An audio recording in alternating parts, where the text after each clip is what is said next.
বাংলাদেশ জাতীয়তাবাদী স্বেচ্ছাসেবক দল কেন্দ্রীয় কমিটি কর্তৃক আয়োজিত আজকের যে পরিষ্কার পরিচ্ছন্নতার অভিযানের অংশবিশেষ হিসাবে চব্বিশন থানা স্বাস্থ্য কমপ্লেক্সে যে আমরা পরিষ্কার পরিচ্ছন্নতা শুরু করতে যাচ্ছি, এটা শুধু চব্বিশন নয়, সারা বাংলাদেশে এরকম কার্যক্রম আমাদের পরিচালিত হচ্ছে।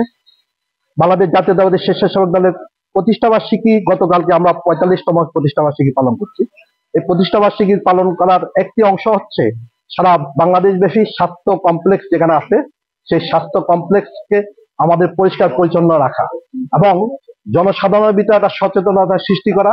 নাম্বার ওয়ান হচ্ছে এটা আসলে হাদিসের একটা অংশ, পরিষ্কার পরিচ্ছন্নতা হচ্ছে ইমানের অংশ। পাশাপাশি আমাদেরও যথেষ্ট সচেতন থাকা উচিত যে আমরা আসলে বিচ্ছিন্নভাবে কেউ দেখা গেল থুতু ফেলাই, এটা আমাদের আসলে করা ঠিক না। কারণ আমাদের একজনের জন্য 10 জন ক্ষতিগ্রস্ত কেন হবে?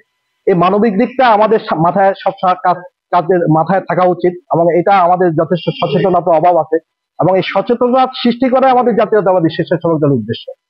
আমরা জানি যে 1981 সালে জাতীয়তাবাদী স্বেচ্ছাসেবক দল প্রতিষ্ঠিত করেছেন আমাদের মহান নেতা, স্বাধীনতা ঘোষক, রণাঙ্গনের মুক্তিযোদ্ধা শহীদ প্রেসিডেন্ট জিয়াউর রহমান এবং তার একটা মূলত উদ্দেশ্য ছিল জাতীয়তাবাদী স্বেচ্ছাসেবক দল গঠন করার একটাই উদ্দেশ্য ছিল স্বইচ্ছা স্বপ্রণোদিত হয়ে কর্মীদেরকে জাতিকে সেবা করা।